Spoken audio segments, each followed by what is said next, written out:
out of alignment. An error. Why is there an error? Oh boy. Man, oh man, oh man. Okay, move along.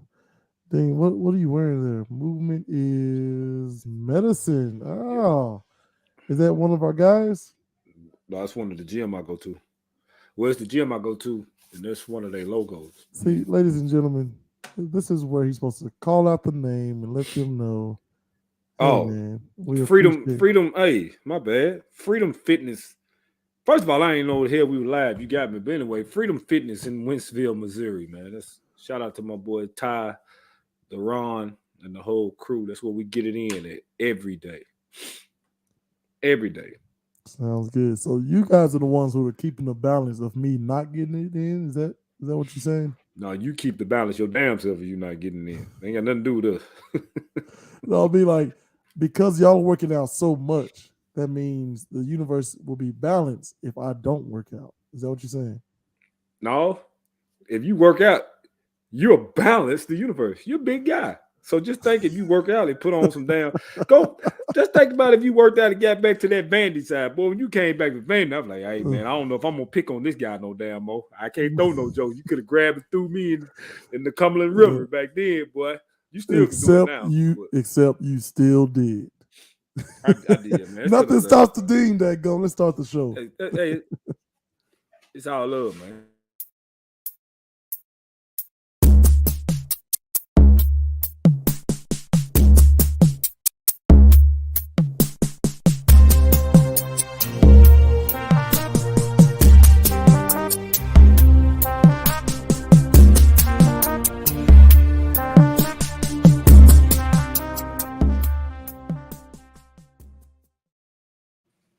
All right. Look at us. Welcome back to Let's Talk with Gales and Dean. I'm your host, Gales, and as usual, to my left is. Man, it's me. It's your boy, insane, Mr. Dean. If I sound congested and shit, it's because I am trying to fight off this cold, man. This weather retarded, and it's done got me. Oh, the R word. See, cancel, done, over, finito. What? This is now the last show. I hope you guys have enjoyed us. What? I said weather. I'm not supposed to say weather? I'm just not. We're going to move right on past that. Hold on, man. You got me damn confused. I can't tell if you are trolling me or not, but we're going to move on. You said the R word. I didn't say no damn R word. Okay, my bad. Maybe I misheard. Yeah, whatever. I said weather. Okay, so what I'm saying to you, or here's my question: What are you rocking over there? Movement is medicine. The gym I go to, Freedom Fitness here in Wentzville, Missouri. Well, I'm not in Wentzville, Missouri, but it's in Wentzville, Missouri. This is one of their shirts that they do. It's one of those gyms. It ain't like your normal gym. It's not like a for say like a Harvey's. It's not like it. It's one of those like a D1 type of gym. You know, the D1 facilities in there in what's that, Cool Springs. They got them in Texas. They got them in Arkansas. It's one of those type gyms. It's like a performance gym. You can go in there. You can get CrossFit in. You can get weightlifting in. You can get a lot of training in. You see the videos. That's why I take my son and my daughter and train them at. So it's one of those type gyms. But he's got everything you need: punching bags, MMA bags, cages. It's all in there. So this is there's a lot of trainers in there. This is one of their logos that they go by. Huh. And me being a member of the gym, I get free shit. And I'm gonna take it. Pay the man. Nothing wrong with that. I like that message. Movement is medicine. Mm-hmm. You could even do the mental thing, right? Like not staying in the same spot mentally. Right. Actually helps heal you. Forward movement. Right. And, I mean, if you think about it, all that ties into it. Even what you just said. Don't keep your mind in one spot. Keep it moving. So I like it, man. Sweatshirts come. You'll see me with a couple of these things on as the weeks go by, man. You'll see me with a couple on. I love the gym. Ain't never too crowded. Get in, get your job done. The whole crew there pretty cool. Hell, I like to watch them when they're doing their classes because they actually push people and make people better. So that's a motivating thing in there, man. And Freedom Fitness, it's like ex-Marines that started this. It's from here. The birth of it is here in Wentzville, Missouri. Mm-hmm. But it was some ex-Marines that started it. So if you know Marines, we know some, and so you know how they work out is. That's how it's set up. The gym, so it's all that type of working out and stuff. But it's weights and stuff in there. But it's just like it's not your ordinary gym. It's like a performance gym. So that's why I like it. I like it. I need everybody to get out there. Look, I gotta get moving myself, man. Oh Lord. Yes, you do. I've been trying to tell you that for a while. I've been on you. I know, man. I know we got all of the excuses in the world. And I say we, I'm using that royal we, right? Just others like me. All right. We just have to get moving. The excuses is too much. You got to get moving, man. That's the key. Keep your body moving, because if you don't, you settle for where you at. And you, my friend, being an ex-SEC football player, I don't have to tell you. You know. So long ago. Oh my goodness. That seemed like a lifetime ago, man. Like you talking about almost 2 decades ago, man. Hey, but you did it. A lot of people can't say they played in the SEC. So yeah, I mean, I can't say it either. I mean, I was at a school. I got to see some really cool places. Shout out to UT, Michigan, Florida, LSU, right? But I don't know. Anyway, speaking of UT, to all you Vol fans out there, this is the thing about Tennessee Vols. Okay, I'm from Tennessee. I don't dislike Tennessee. I actually like Hendon Hooker, and I hate what happened to him. Tore his ACL on that messed up field in South Carolina. First of all, how can you be in the SEC and you got that terrible of a field? You're in the Southeastern Conference. Everybody's playing on football. How many, you couldn't upgrade that field. That field is terrible. I hear you. That's the worst field. You adjust. What they tell you when it rains, it gets sloppy out there. Short, choppy steps, all these things you have to think about. It's hard to do in the moment. They was having players drop from making sudden moves on that field, man. I just don't understand, like, how are you in the SEC and you don't upgrade your field? So, as you know, if you watch football, Hendon Hooker is done for the season. Tore his ACL Saturday. So that kills Tennessee run, but that didn't really kill it. Getting beat 63 to 26 is what killed that run. My goodness. Oh my goodness. And I'm gonna tell you what make you not like Tennessee. It ain't the Volunteers, it's the damn fans of Tennessee Vols. Oh my goodness. They get on your damn nerve. So I still listen to 104.5 the Zone in the morning time every morning. And you wouldn't believe how many Tennessee fans were calling in this morning talking about fire hyper. Are you serious? No. This dude got y'all 3 years ahead of schedule. You talking about firing off of one lopsided loss? Yeah, they fans are terrible, man. Talking about he's Bush Jones all over again. I'm like, get the hell out of here, man. Y'all don't know football. But I wouldn't even say it's necessarily like, isn't it?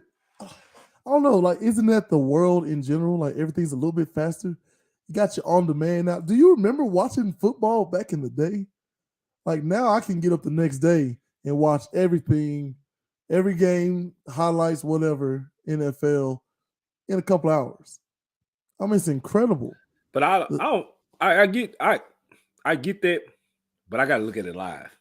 I don't like, because you got too many trackers on your phone. You got Bleacher Report, you got ESPN, you got Google. Anything, a score pop up, so you go see it anyway. So I'm like, I'd rather watch it live. You can take them off. You can disable them. I've done it. Yeah, I gotta watch my games live, man. It ain't the same. It's not, and it's something to be said about doing anything at the same time with the same intent as a bunch of other people. All right, there's an energy about that. So, like, even if I don't call Dean, if I'm watching the same game the same time he is, and I'm feeling those emotions, like, we're putting something out there, right?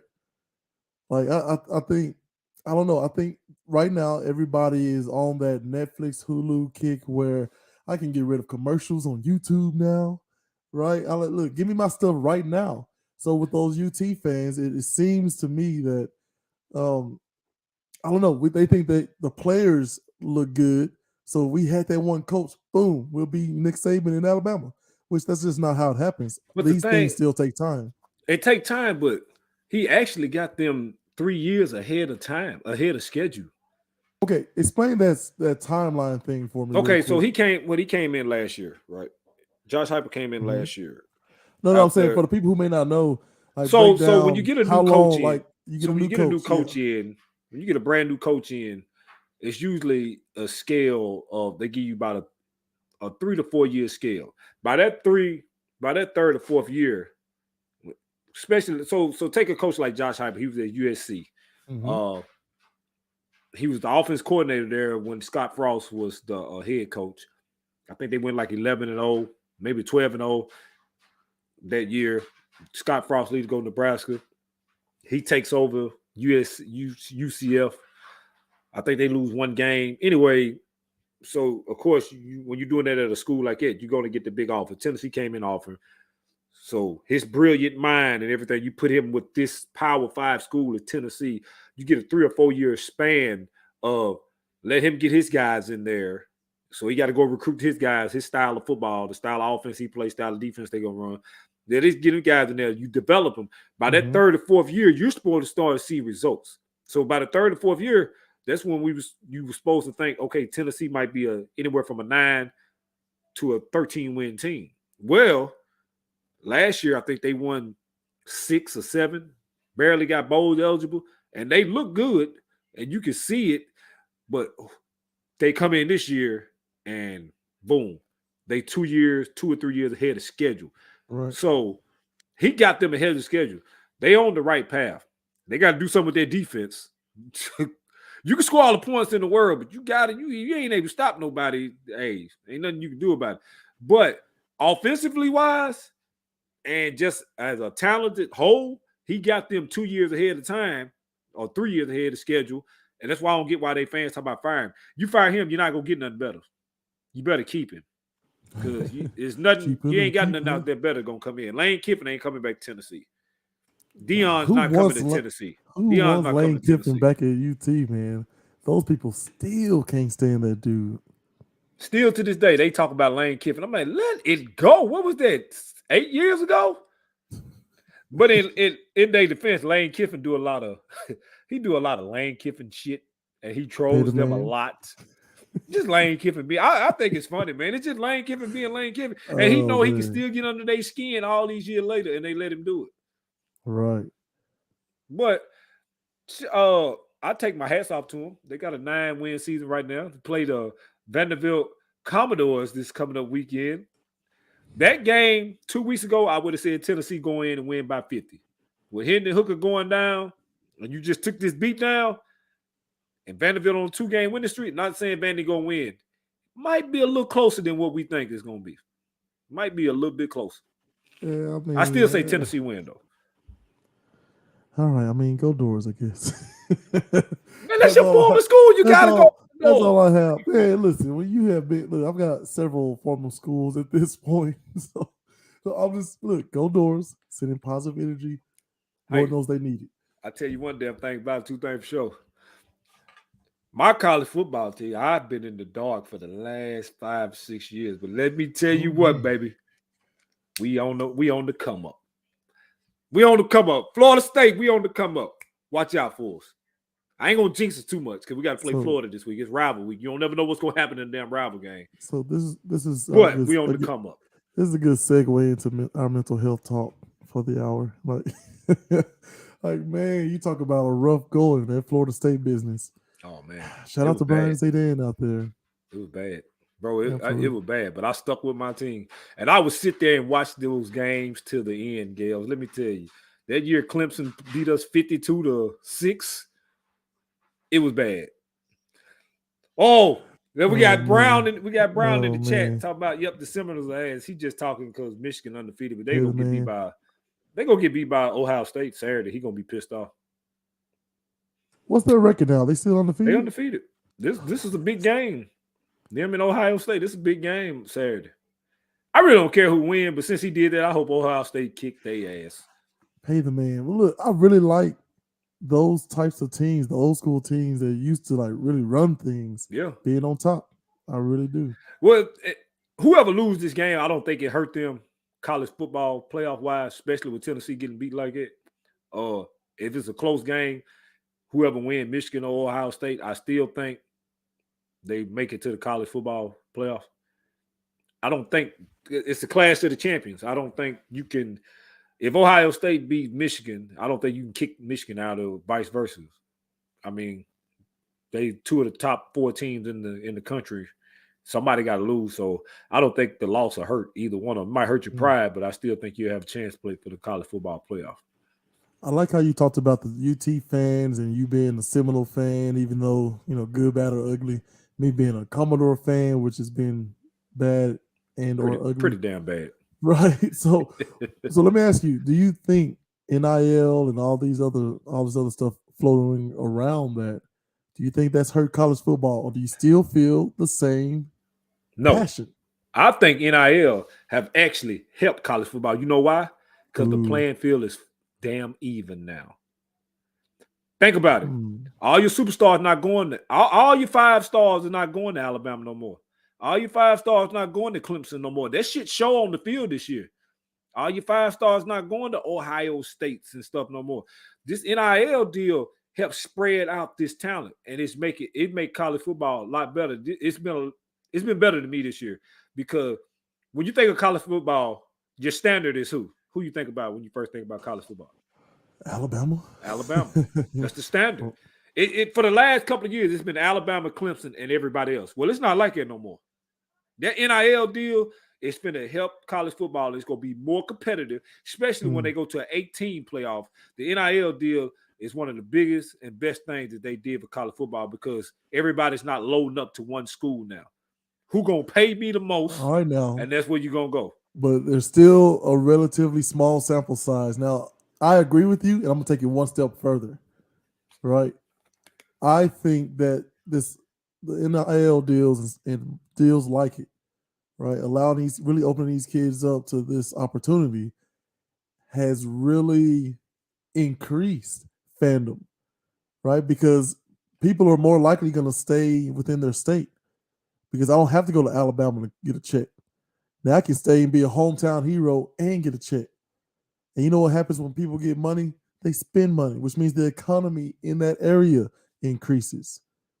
Look, some of them, hopefully all of them, get these big deals, or, have someone in their ears, got them investing and, building a portfolio. And then you can reinvest and show other people in your community how to do that. What does that do? Now, better school systems, teachers get paid more from those taxes, so on and so forth. It could be a huge deal in a lot of communities of people who look like us, right? Not just black, brown, poor, whites. Like, that's what I'm most excited about. Like, that trickle down economics can happen in a way where Tennessee players stay in the Tennessee schools, Alabama, LSU, all the people, they stay home, which makes them want to reinvest, because they're going to get, it's a different monster, right? They're going to get love like they wouldn't have gotten at an Alabama or somewhere else out of state, right? And that love makes you want, care about your area, makes you want to give back to your area, and you don't have to travel so far to do so. So I think that's going to be interesting, especially if you start increasing the funds in some of these smaller schools within those states and cities, smaller states and cities. Now your football programs start to look a bit better. Now your field situation looks a little bit better, right? Now people want to come see you because, hey, anybody can go to this school. So now hotel and restaurant industry increases. Like, this could be something if they do it right. If we keep the vultures out of it. Speaking of Tennessee, still on them, they got to deal with Spire. I think it's like an internet company, some Spire. Anyway, it's if you live in Tennessee, if you get it in the mail, it's the thing is orange. They got the big deal with Spire. The Tennessee got a quarterback coming in next year. Nico, I don't know his last name, man. It's weird, but he's a California kid. You know how much his NIL deal was worth? Like $7.2 million to come to Tennessee with Spire. So it's stuff like Tennessee, and I mean, when Phillip Farmer was there, he recruited all over. When Phillip Farmer was there, he got California kids. But ever since Phillip Farmer left, Tennessee really don't get California kids. So for Heupel to come in, and then now this NIL deal. This kid overlooked USC, UCLA, the big schools out there in California, and coming all the way, basically coming across state, coming to Tennessee next year. But 7.2 million at 18-year-old, they look good on it. It's kind of hard to turn it down. And that's his NIL deal with Spire. I think Oklahoma, all their offensive linemen signed something with Dodge out there, so they can drive around in any type of Dodge vehicle they want, whether it be a Ram truck, the Challenger, the Chargers. Man, it's a lot. Like I just hope they don't stop pushing it forward, right? Right. If you get too comfortable, then it's just gonna go back to the way things are. Right. If you keep pushing it and saying like, all right, hey, now we got a coalition of people that we can trust, right? Like, and I don't know if something like this already exists or not, but like NFL players, the ones that have been kind of screwed over, or the ones who have done well, I hope there's like a database where they are sharing that knowledge with these college kids. And the college kids can talk to the high schoolers, and the high schoolers can talk to the middle schoolers, because with social media, they do anyway. They do anyway. I mean, these days you're one DM away from anybody on the planet, right? So I don't know. I mean, you and I went to school with James Fitzgerald, who just had a dinner and took pictures with the president of the United States. Like, you know what I mean? That's what, 2 people away, or 1 person away from Joe Biden. Yeah. You know what I mean? The 6 degrees of separation, that whole theory. But I'm just saying, I hope that they are sharing this information so we don't continue with that huge statistic as far as pro athletes going broke. I look at and I'm still talking about NFL, but NIL. But I seen today. Look at what Deion's doing down there in Jackson State. Deion Sanders, all the talent that he has brought in there. Well, I seen today where he's talking to Colorado and South Florida about their coaching vacancy. You get Deion to schools like that got money and can. His name alone gonna get the recruits in there, but you put that NIL backing him. I know Colorado ain't big. It's big enough. I know USF is not big enough, but them are Power 5 schools. You get Deion in one of them schools with his name alone and NIL deal. Do you not know the talent that he will pull at those schools? And it ain't gonna take long. It ain't gonna take long. No, the name Deion Sanders Prime is gonna get all those recruits to come. And then now you got NIL backing you. You know, Jackson State, they ain't got NIL money like that. But if you go to one of these big schools, he'll have NIL money doing that. Spark, man. Look, we ain't talked to these people in forever. What's up, Spark? Says I know what he's talking. Yeah, Aaron Foster. Well, go ahead and read it for the people who are just listening to audio only. Aaron Foster got a bunch of flack for accepting tacos from Tennessee. What he talking about? They gave Aaron Foster hell when he was at Tennessee because he accepted meals. Aaron Foster came out later on down the line when he was in NFL, already made a career, made good money. He said, yeah, I accepted food and stuff. He said, we was in on scholarship and we couldn't even afford to eat. Who wouldn't? Like, all this shit been going on. It was just under the table. Money given away, clothes, cars, jewelry, you name it. This been going on in college football since, hell, before me and you ever even touched the field. It's just legal now. That's it. When you go to college, because you can't work when you play college football. So how the meal plan only gonna go so far. Well, so if I got somebody gonna offer me a steak dinner on a Saturday night or a Sunday after we done played and I did good, yeah, I'm gonna accept it. But okay, so real quick, you're allowed to work, right? Not that many hours though. Hey, so yeah, there's a cap on your hours and there's a cap on how much you can make. Right. But there are situations where, hey, you can go and be you go work with the janitorial system on a weekend, and these kids are getting paid $10,000 for a weekend. Like, that's one way you could do it. The other way is the biggest issue is you can't use your name, image, or likeness in order to make money. So, like, even they would warn us about people trying to give us free haircuts.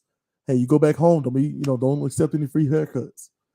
I think at one point, my barber was charging me like $1, right? Like, he'll charge me $1 and then he'll give me 10 or something. It was crazy. It's a different time. But now with all that stuff opening up, Now they're able to use their own name, image, and likeness in order to make money. So now they can sign autographs, they can get paid online. But I don't want people to get trapped in these little bitty shiny trinkets that they're giving you, right? Because these kids still are not getting paid a percentage of TV deals, of networking deals, of merchandising, of tickets, right? None of that stuff, Dean. Concessions, none of that stuff. They're just allowed to monetize like a YouTube channel or whatever, or accept a contract from somewhere. So we still got a long ways to go. But on the flip side, the biggest, two big things for me, right, is are these coaches going to, the coaches, the university, like presidents, just everybody involved, are they really going to try to get these kids, first of all, fairly compensated? And secondly, are they going to try to set them up for the future? Not just right now, because the cars and all that stuff, that looks good right now. But 10, 20 years down the road, are they going to be more like a Deion Sanders, who's going to be realistic? Like, you know, he's famous for bringing in, what's her name? It's an Instagram model. What's her name? Brittany Renner, right?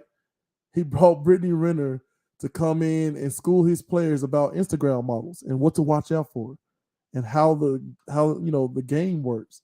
Like, that's thinking outside the box. That's trying to set someone up in the future. Because the reality of it is, we can say just give these kids the money that they deserve or whatever, but the number of 78% of professional athletes or paid athletes go broke just 3 years after retirement. 3 years. If you play for 12, I mean, you go from nothing to having everything to back to nothing within a 15-year span. And then if your entire identity is wrapped up in the football or sports or whatever sports you play, then you don't even know what to do after that. Look at Delonte West. That's a tragic. That's a terrible Talk story. Talk about a roller coaster of a story, man. Man, look, I was looking at some. It was a few months back. A little boy and his mama, I think they was at the car wash something, and he walked by, and like the mother recognized Delonte West, and she was telling her son, like, this dude played NBA, and the son didn't believe, so he went there and asked him. And Delonte West was telling him, yeah, I played NBA. He said, and the kid was like, well, I got aspirations playing NBA. He said, well, take care of your business aspect and everything first. I didn't do that. And he said, this is where you wind up at. This man is walking the streets. Man, walking the streets, living the streets. This dude made good money. Delonte West made good money, man. Played for a few good teams. He played in the league long enough to make good money.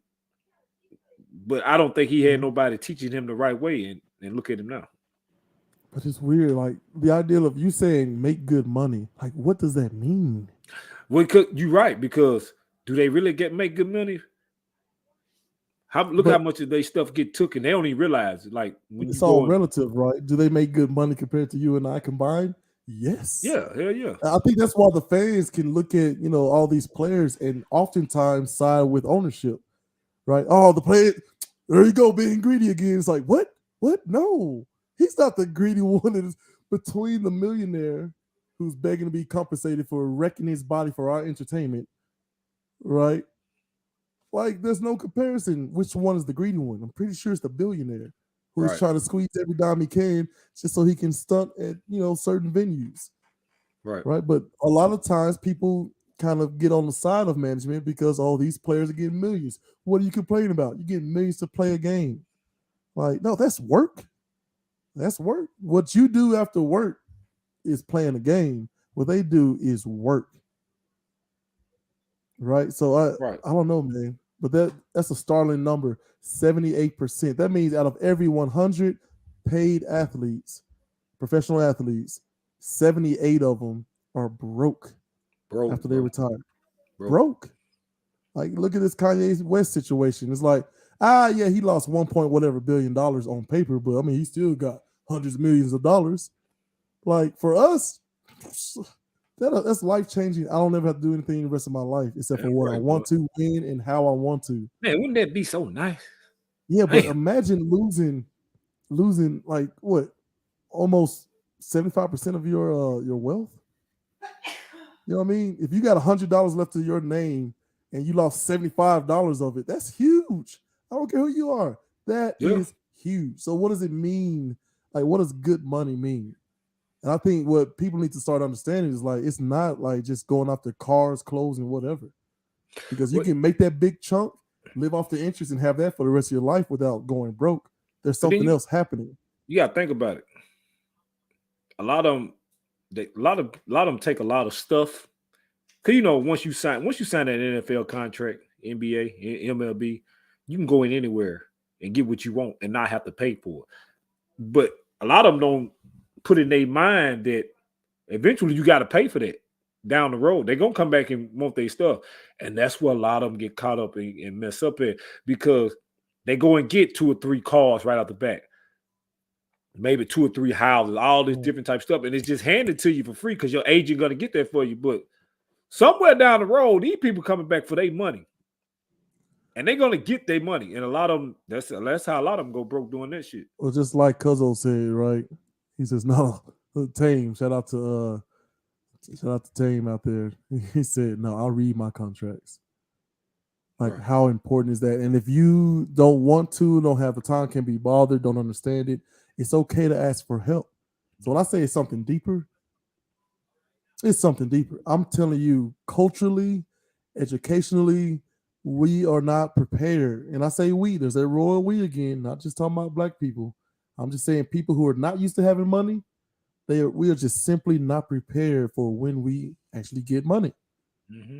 And one of those things, you hire lawyers, you hire financial advisors, oftentimes in that order, because the lawyer's going to watch the financial advisor, right? I mean, it's so much that we just really do not understand or know, because we're not taught that. Because how are our parents going to teach us about investment portfolios when, they were working factory jobs, check to check, taking care of kids and whatever. Mm-hmm. I think the other aspect of it is that mental aspect of like really trying to understand self and what are your values, what are your goals, what do you actually want? Yes, a lot of these kids, what do you want? Man, I want to go to the league. Okay, why? I mean, how often do we follow up with the why? Yeah. I mean, we tell them all the time, like, hey, man, you better study, be in school, X, Y, Z, all this stuff too, right? Or hey, if you want to go to the league, you got to work hard. All these things. But how often are we approaching them with, okay, why? Sure, man, what I'm saying? I want to be famous. Well, YouTubers are famous. Right? Why do you want to go to the league? Oh, because I love the game. Right? I mean, you can play that for free. Why do you want to go to the league? Right? If it's something like right, but if it's something like, well, I want to get my mom out the hood and get her a house and blah, blah, blah. Like, I want to be able to, if my car breaks down, replace it. Well, you can do that with investments. Who are you really? What is it that you really value, that you really want? Because a lot of times we just get caught into a trap of like, yeah, I want to go to the league. Why? Right. And because, I mean, if you go inner city, 90% of them kids that play ball, football, basketball, baseball, inner city, if you ask them, I think 90% of them will be like, I want to get my mom out the hood, buy a house. And they think that's the only way. Because I damn sure thought that was my only way. Me and you talked about this. Like, I had no plan B. And a lot of them ain't got no plan B. But it's other ways to make it out. Even in sports, is other ways to do it and not go broke doing it. Right. So I never did really think about, like, why did I want to go to the league? You know what I mean? That was my answer too, and I just wanted to, play on TV on Sundays, Saturday, Sundays and stuff like that. But then it's when you get older, you're like, damn, it was a lot of other reasons why I wanted to go to the league. You make it to the league, it opened up doors for other things if you're smart. Look at Shaq. I'm talking about Shaquille O'Neal. No, look what the NBA opened up from him. Look at all the business stuff he got. Man, I mean, seriously, D-Wade. Here are the lessons, right? Here are the lessons. You say what you want about a D-Wade, a Shaquille O'Neal, Magic Johnson, Michael Jordan, or LeBron James. Say what you will about those gentlemen. Like, some of them learned the hard way. Some of them jumped on opportunities right away, right? Michael Jordan was very clear. There's a funny story about him. His mom saying that Michael Jeffries Jordan was the laziest of all of her children. One of the best basketball player, one of the best worker, the laziest out of all of my children. And he just simply made a decision. I want to do this thing so I don't have to work anymore. And that was enough. But here's the thing. Here's the catch-22. You do something long enough that passionately, you start to catch you catch feelings for that thing, right? He caught feelings for basketball.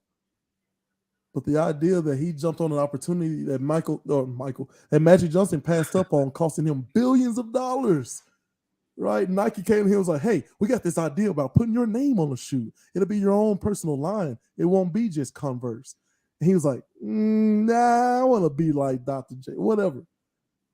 And he tells the story better than I do, but he says, cost me billions. He said, man, Michael Jordan will be making me so much money right now if I took that deal. Yeah. Right? So you can learn from I feel like Michael Jordan learned from a Magic Johnson. Shaquille O'Neal.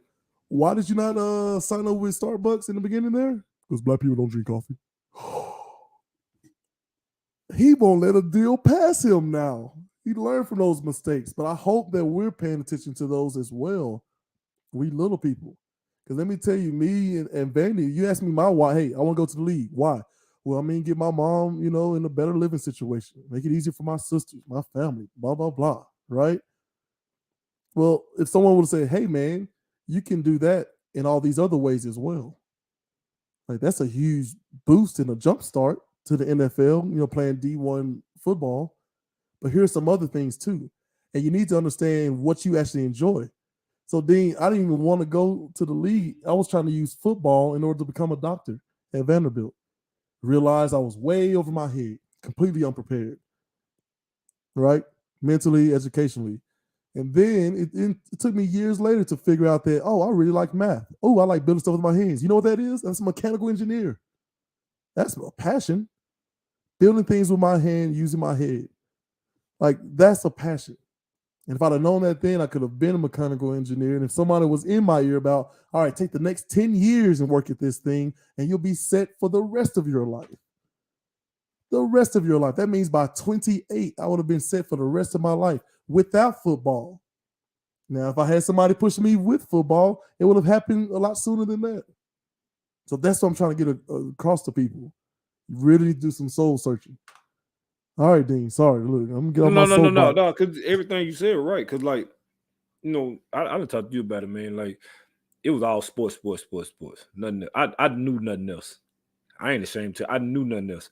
If you talk to me, that's 9 times 10. What am I talking about? If I wasn't cracking jokes on your asses, I'm talking sports for years, dude. Well into my 30s, until I always had a passion for coaching, and then you came to me with this idea, and we're doing this now, and I have a passion about it. That's communications in college. I didn't know that shit back then. No, I didn't. Because that was my only way I seen out, and I was lost for a long time because I never did have a plan B. I mean, but look at Chico Beans and all them 85 South. Like, the idea that you enjoy telling jokes and making people laugh. You enjoy, I don't care what you feel like. If you're happy, you're going to come out of this feeling happier. If you're sad, you're going to be happy. Like, you like doing that. That's a calling that you have inside of you. Right? You like performing. You like touching people on that level in order to make them feel better about whatever their situation is, right? And like you said, I mean, that's communications. That's theater arts. That's writing. You're going to write these jokes. I mean, there's all kinds of things. So that's what I want people to take away from this, right? Is to start really, really teaching your kids and yourself. Shoot, a lot of us adults got to go through that journey. I'm in that journey right now, trying to figure out. I want to help people. I'm not sure how. You ain't the only one. Right. And look, some ways you can help people, and it deteriorates you. Like, I feel like the job I have now is such a tough job, dealing with dementia patients and Alzheimer patients, right? Right. It's so tough seeing these people who are special agents and artists and authors and professors and just all these great things, and just to see them slowly deteriorate and wither away. I never expected how that was going to make me feel. I know I want to help, but I know how I'm helping currently is hard. It's super hard, man. Yeah. I don't know. Hey, man, we've been blabbing on everything except our damn topic of the night. So before we let everybody go, shoot, man. Right. Thanksgiving in sports. Is it a must? Is it a must? Let's see. Do you want to answer this first or you want me to answer it first? Yes, it's a dadgum must. I know people who don't give one care about dadgum sports, who just have it on in the background because it's such a tradition, at least an American tradition. Right? There are 3 games that happen, and you do that around the table with your friends and family. Yeah, I say it's a must. What say you? Oh, it's definitely a must. But when you think about Thanksgiving, man, well, I mean, the only team that pops to mind first is Detroit Lions, because that's the only day they really get national TV recognition.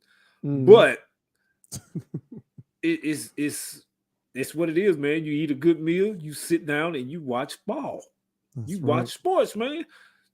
And like you said, you ain't even got to be a sports fan, but you will sit there and do that on that day.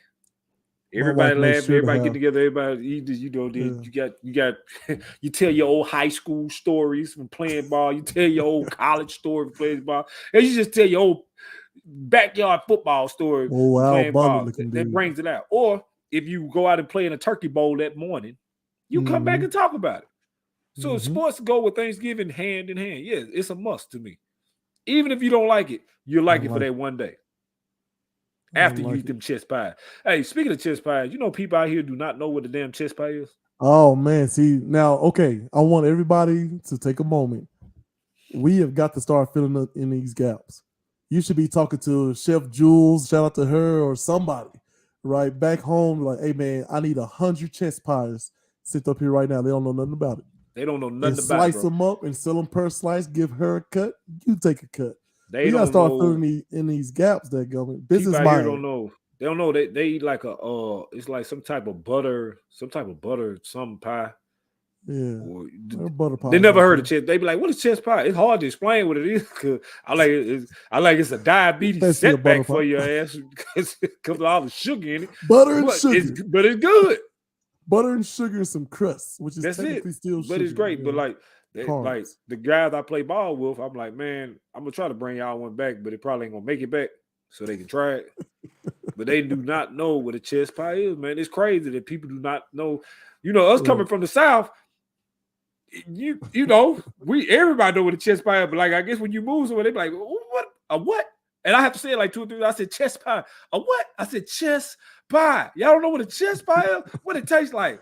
Listen, man. I'd be like, hell, I want to say lemon, but it ain't lemony. It ain't lemon. It you know what I mean? Like it ain't lemony, right. And then they making it chocolate. So I don't know the taste. You would have to taste it. Okay. Here's what you do. You get in contact with Chef Jules. Say, I need 50 of them pies. I don't know what the shipping and handling is on that. We'll slice them up. Take care of that. You get your cut. That, like, you know how people do. Get it on consignment, that gummit. I need people to take them drug tactics to these pie tactics, that gummit. Look, hey, front me 50 pies and tell me how much you need back, and I got you.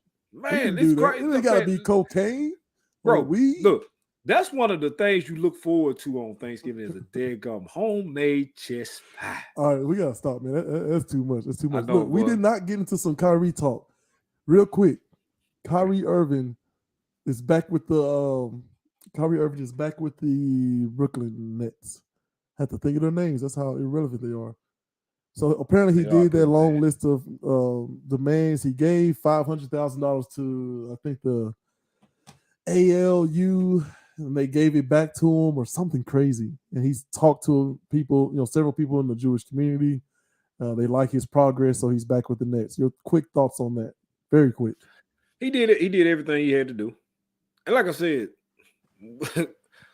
we have to go on more of this next week. Okay, we'll save it for next week because the most interesting thing I've heard was from a guy from ESPN named Bomani Jones, right? Bomani Jones. And he was like, Bomani Jones. Hey, you say what you want to. He says, but how many times are you going to keep looking at your teammates who are like, do whatever it takes to get on the court? And you're, again, not willing to do that. You can't apologize, get back on the court, Kyrie. You can't take a vaccine and get back on the court, Kyrie. Like, think about all those sacrifices his teammates are making in order to play professional basketball. And he's just like, And not saying whether or not that's the right thing to do, because, however he's convicted, whatever convictions he feels is what he feels. Right. And I support that always. Right. I hate people getting canceled or quieted down for any kind of reason.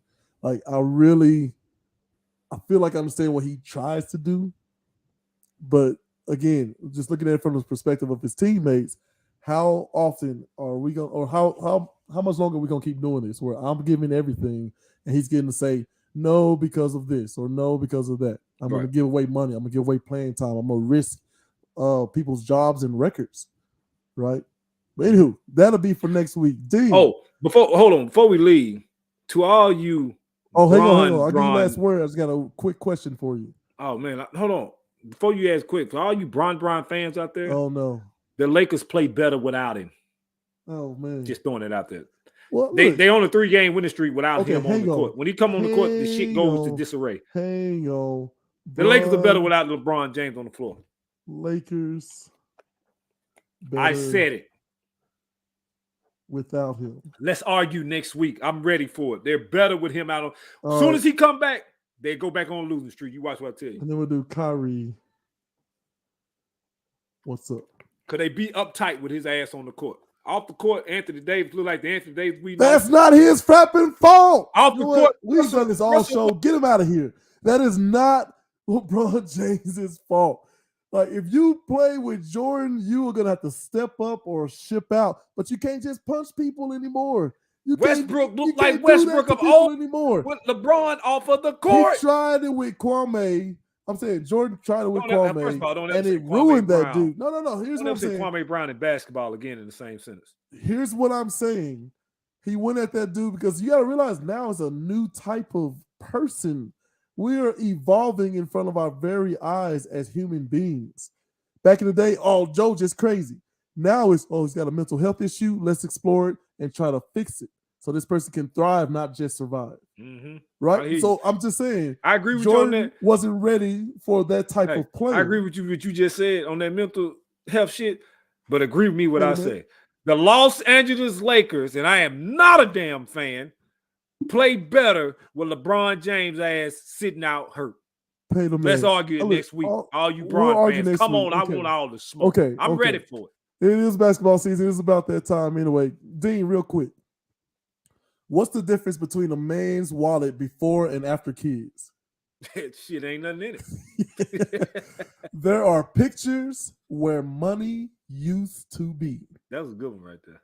that was actually a pretty good one right there. I thought my response was better, but that was actually pretty good. Oh man, look, it's the holiday season. People, the holiday season. Want everybody to enjoy. What is it? 2 more days. Thursday. Eat lots of food. My people out here in the Midwest, please get a recipe for a chest pie and make it so y'all know what the hell I'm talking about. It's hard to explain what it tastes like. It's just good. And it will give you a diabetes high if you eat too many of them. That damn sure will do that. But appreciate everybody who tuned into the show tonight. We appreciate that. When you're in the chats, we really love that. All you LeBron fans, I need y'all next week because we're going to argue and debate this shit, and I'm going to show you where I'm right at. I want everybody to have a happy Thanksgiving. Eat up a lot.